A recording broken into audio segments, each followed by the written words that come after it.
We're here with Dick York today. Dick is a Bible teacher, missionary, and a missionary trainer. We're going to talk to Dick about some of the experience he's had over the years. Dick, let me start by asking you this question. You were a missionary in Korea in the late 1950s, early 1960s. Can you tell us how it is that you decided upon Korea as a mission field? Well, actually, I didn't decide on Korea as a mission field initially. I had felt I had a call to Brazil. Early on, as a young believer, I had gone on a trip with my brother to California, and we had stopped at the Church of the Open Door for a Youth for Christ rally on a Saturday evening, and I can't remember who was speaking at that, but I was captured by a large world map on the front of the Church of the Open Door. And as I looked at that map, I saw little lights blinking all over the world. Everywhere they had missionaries, there was light blinking. And I noticed in the middle of South America, there were no lights. And I remember it crossing my mind that, you know, wouldn't it be great to go to Brazil and blink in the middle of South America and for the Lord? And so my brother on the way back from that meeting said, well, what did you think of the meeting tonight, Dick? And I said, well, to be honest with you, Bill, I don't remember very much about the meeting. I was taken up with that map on the front of the church, and I was thinking, wouldn't it be nice to blink there in the Amazon for the Lord? And my brother's response to that was, keep that in mind, Dick, because that just might be a call to missions.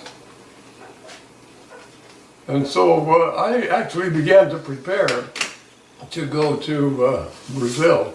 My wife and I even studied Portuguese, but at that time, or shortly after that, we started a mission in Eugene, Oregon, and met a man named Harry Holt there, who was a lumberman and a farmer in Creswell, Oregon.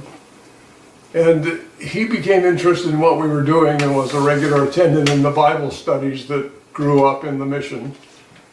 And one Wednesday night, he missed the Bible study because he went to a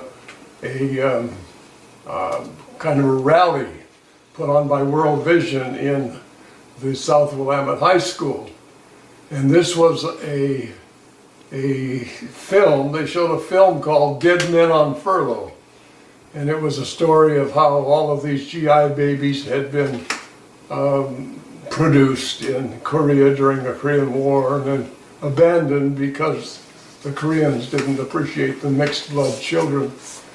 So Harry had felt that he could go there and adopt 8 of these kids and bring them home.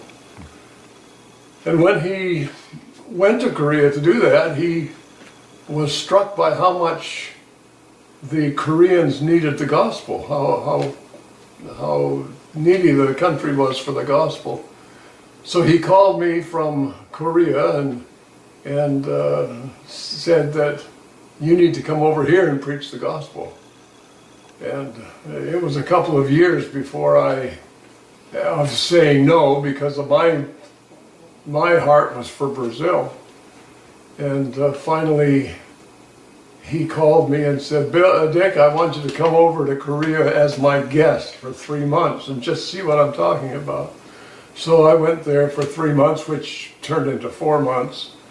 And we went all over Korea and found how much there was a need for the gospel, especially in the rural areas.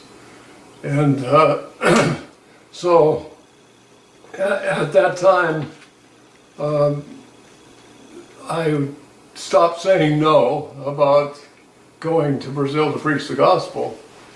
It was about 6 months later after I came home, and my wife and I had been praying about Korea and about the need, and I finally decided that you know, we can't say no any longer, we gotta go to Korea to preach the gospel.